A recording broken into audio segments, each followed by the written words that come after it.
Bismillahirrahmanirrahim. Assalamu alaikum students. How are you all? I hope you all are fine, safe and healthy. This is me Miss Sanya and today we are going to continue our second monthly of final term chapter lecture number 7. Second monthly of final term chapter 5 tables in MS Access. Page number 46. Okay, so now let us continue. Over here we are creating a new table from the datasheet view and then adding a row fields by field simply by typing the field name into the column heading placeholder. इसके अंदर आप अपना table बना रहे हैं लेकिन datasheet view के अंदर यहाँ पे आप सिर्फ क्या कर रहे हैं, आप स्टेप बाय स्टेप यहाँ पे अपने फील्ड्स नेम लिख रहे हैं और अपने टेबल को क्रिएट कर रहे हैं और ये सारे हेडिंग्स आप दे रहे हैं अपने कॉलम हेडिंग में प्लेस होल्डर की जगह पे, ठीक है। अच्छा, अब हम टेबल क्रिएट कर रहे हैं लेकिन डिज़ाइन व्यू के अंदर। पहले हम डेटाशीट व्यू में कर रहे थे, अब हम डिज़ाइन व्यू में कर रहे हैं। इसके अंदर वी एक्सट्रैक्ट द फील्ड्स, हम अपनी फील्ड्स को डालते नहीं हैं, हम सिंपली इसको एक्सट्रैक्ट कर देते हैं। कैसे कि हम इस विंडो को डिवाइड कर देते हैं 2 पेन्स के अंदर, टॉप और बॉटम पेन में, ठीक है, उनकी फील्ड्स प्रॉपर्टी को स्पेसिफाई करते हुए। फॉर एग्जांपल, जो हमारा टॉप पेन होता है उसके अंदर हम फील्ड नेम, टाइप और डिस्क्रिप्शन देते हैं और ये जो हमारी फील्ड नेम है, टाइप और डिस्क्रिप्शन है, ये हमारे फील्ड नेम कंटेन करते हैं, ठीक है। और हमारे 2 तरह की टाइप्स होती हैं, एक तो फील्ड नेम और दूसरा डेटा टाइप्स। जो फील्ड नेम होता है वो हमारा नेम, एड्रेस और सिटी कंटेन करता है, कंट्रीज एक्सेट्रा और भी चीज़ें, ठीक है। और जो हमारा डेटा टाइप है वो कंटेन करता है हमारा number, date and time, currency etcetera और भी चीज़ें करते हैं। लेकिन हमारी जो मेन कॉमन होती हैं, इसमें आप येस नो भी ले सकते हैं, ओएलई ऑब्जेक्ट्स भी ले सकते हैं, बट इट डिपेंड्स, ओके। ये तो था हमारा टॉप पेन की description. Moving on to bottom pane, ये आपकी सिर्फ फील्ड प्रॉपर्टीज बताती है, यानी कि इसका साइज बता देती हैं, ठीक है, इनकी लिमिटेशंस बता देती हैं। ये सब आपका होता है डिज़ाइन व्यू के अंदर, okay. Okay, so now we are moving on to the options of creating a new tables in design view. इसमें हमारे पास टोटल 14 ऑप्शंस होते हैं जो कि हम इजीली यूज़ करते हैं जब हम एक्सेस में डिज़ाइन व्यू में जाते हैं, टेबल बनाते हैं।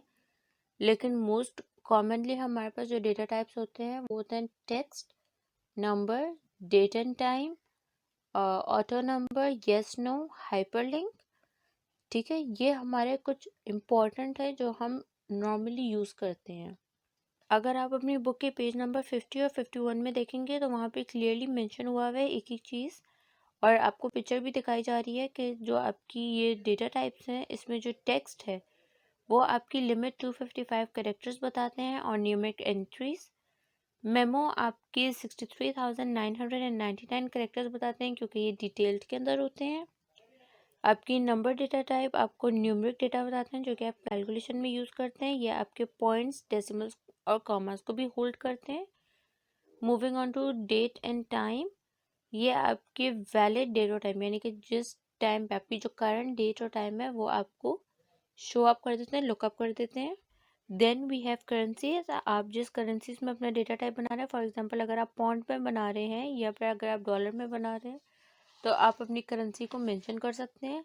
Moving on to auto number, auto number जो है वो सीक्वेंशियल नंबर्स होते हैं रिकॉर्ड में, it's a step by step. अगर आप प्राइमरी की यहाँ लगा लेंगे तो ऑटोमेटिकली आपको हर दफ़ा सिलेक्ट नहीं करना पड़ेगा, आपको ऑटोमेटिकली आ जाएगा, ठीक है। फिर है आपके पास येस और नो, अगर तो येस है तो आपकी वैल्यू 1 रिप्रेजेंट करेगी और अगर नो है तो आपकी वैल्यू 0 रिप्रेजेंट करती है।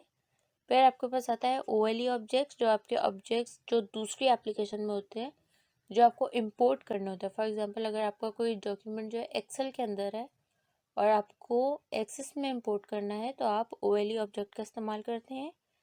हाइपरलिंक का मतलब ये होता है कि आप कोई भी अपनी वेबसाइट या ईमेल एड्रेस को लिंक कर सकते हैं, ठीक है, जो आपकी किसी और कंप्यूटर फाइल में या लैन में हो, ठीक है। अटैचमेंट, ये सिर्फ एक्सेस 2007 और 2010 डेटाबेस में इस्तेमाल होता है और यह आपकी फाइल्स अटैच कर देता है वर्ड प्रोसेसर से, ग्राफिक प्रोग्राम से और स्प्रेडशीट से, ठीक है। फिर हमारे पास है कैलकुलेटेड, इसमें ये होता है कि ये न्यू टाइप है, डेटा टाइप 2010 में, 2007 में तो थे लेकिन 2010 में मोर इन्हांस मोर एडवांस में आ गए हैं और ये आपके अर्लियर वर्जन के अंदर डायरेक्टली नहीं थे, ठीक है। Moving on to the last option which is description. इसमें we can enter a detail description of a field in Access, okay. For more details, you can also look at your picture. It's clearly mentioned the description column, data type, and the field name, and the pane which are also created at the site navigation. And finally, if we are pressing F6, it switches between the panes. Got it? Okay, so now we have a setting a primary key. In this, a primary key is the key that differentiates the record in a file. If we save or close a table without setting a primary key, Access displays a warning dialog box. अगर तो आप अपनी primary की set कर देते हैं तो ये फ़र्क कर देती है आपके रिकॉर्ड्स में, फाइल में। और ये एक ऐसी टॉगल की है कि अगर आप इसको हटा देते हैं प्राइमरी की को, तो आपको दोबारा इसको सेलेक्ट करने के लिए आप दोबारा प्राइमरी की बटन पे सेलेक्ट करते हैं। और ये ऑप्शन आपको इजीली अवेलेबल हो जाएगा अगर आप अपने रिबन पे डिज़ाइन टैब को क्लिक करेंगे तो आपके पास जो सेकंड ऑप्शन होगा आपकी प्राइमरी की का होगा, ठीक है। Then if you want to save a table, अब आप देख सकते हैं आपकी पहली स्क्रीन के ऊपर साइड नेविगेशन में आपको टेबल दिखाया जा रहा है। तो अगर आपने उसको सेव करना होता है तो आप उसको वहाँ पे क्लिक करते हैं, रीनेम करते हैं और फाइनली जिस डेटाबेस के हिसाब से आप इसको बना रहे हैं, ये finally give a name and click okay, okay.